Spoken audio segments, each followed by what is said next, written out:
नमस्कार. एक छोटीशी गोष्ट सांगते. एका गावातील मुलगा आणि वडील ना शहरामध्ये जात असत नावेने. बराच वेळ समुद्रामध्ये नाव चालत असताना अचानक वादळ येतं आणि दोघांनाही असं वाटतं आपली शेवटची वेळ जवळ आली. पण दोघंही मदतीसाठी ना वेगवेगळ्या दिशेने जातात. त्याच्यामुळे ते एकमेकांपासून वेगळे होतात. मुलगा एका बेटावर जाऊन पोचतो. तो देवाला प्रार्थना करतो, देवा, या बेटावर फळं फुलं निर्माण होऊ दे, जेणेकरून माझा इथे उदरनिर्वाह होईल. अचानक चमत्कार होतो. त्या बेटावर फळं फुलं उगवायला लागतात. हे पाहून मुलगा दुसरी प्रार्थना करतो देवाला, देवा, मला एक नाव दे, जेणेकरून मी ह्याच्यातून माझी सुटका होईल, मी माझ्या गावात परत जाऊ शकेन. देव तीही प्रार्थना पूर्ण करतो.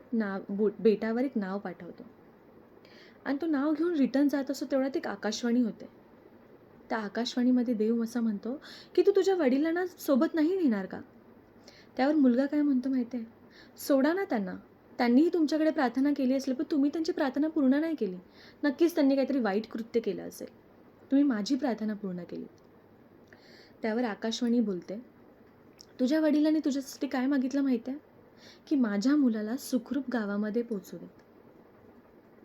जेव्हा हे सत्य मुलाला कळतं, तेव्हा मूल आपल्याला बाबांना शोधायला लागतं आणि तो बाबांना शोधून आपल्या गावामध्ये परततात.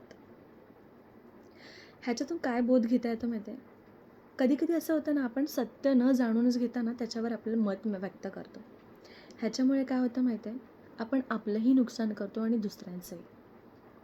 म्हणून कधीही सत्य जाणून घ्यावं, सत्य काय याचा शोध घ्यावा आणि त्याच्यानंतरच त्याच्यावर प्रतिक्रिया द्यावी.